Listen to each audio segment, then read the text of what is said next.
સુરતના રાંદેર વિસ્તારમાં 19 ફેબ્રુઆરીએ ધોળા દિવસે બનેલી સનસનાટીભરી લૂંટની ઘટનાનું સુરત ક્રાઇમ બ્રાન્ચે પર્દાફાશ કર્યો છે।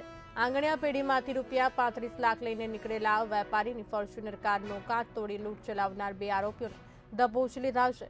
અમદાવાદની કુખ્યાત ચારાનગર ગેંગના 2 સાગરીતોને પોલીસે મુદ્દામાલ સાથે ઝડપી પાડ્યા છે। પકડાયેલા આરોપીઓ ખાસ આ લૂંટ માટે જ અમદાવાદના ચારાનગરથી સુરત આવ્યા હતા। લૂંટારુઓએ ફિલ્મ સ્ટાઇલમાં આ ઘટનાને અંજામ આપ્યો હતો। ઘટના બનતા જ રાંદેર પોલીસ અને ક્રાઇમ બ્રાન્ચ હરકતમાં આવી હતી। પોલીસ કમિશનરના આદેશથી વિવિધ ટીમો બનાવવામાં આવી હતી।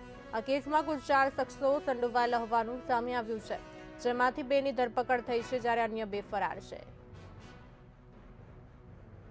ગત તારીખ 19/2/2026 રોજ સુરત શહેરમાં રાંદેર વિસ્તારમાં ભવાનીવાડમાં ગણેશ જયેશકુમાર આંગણિયા પેઢી છે, એમાંથી 35 લાખ રૂપિયા ફરિયાદી શિશિરતન વિનોદકુમાર પુનિયાનાઓ લઈ પોતાની ફોર્ચ્યુનર ગાડીમાં નીકળતા હતા।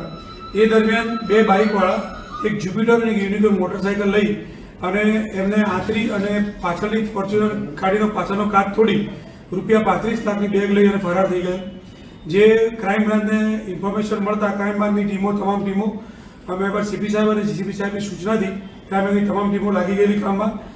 આ દરમિયાન ક્રાઇમ બ્રાન્ચને એવી બાતમી મળેલી કે આ લોકો બારડોલી સાઈડ ભાગ્યા છે, તો બારડોલી સીસીટીવીના આધારે ક્રાઇમ બ્રાન્ચની અલગ અલગ ટીમો બારડોલી નીકળી, ત્યાંથી શિરડી, નાસિક, સાપુતારા આ બધું ફરતા આ લોકો આજે અબ્રામા રોડ પર બંને જે જ્યુપિટર બાઇક છે એની બાતમી મળતા ક્રાઇમ બ્રાન્ચની ટીમ ત્યાં તાત્કાલિક પહોંચી ગઈ અને આરોપી રંગે હાથ પકડાઈ ગયેલા, જેમની પાસેથી અત્યારે 19,13,500 રૂપિયા રોકડા મળી આવેલ છે અને એક જ્યુપિટર બાઇક મળી આવેલ છે અને આરોપીને અત્યારે રાંદેર પોલીસ સ્ટેશનમાં સુપ્રત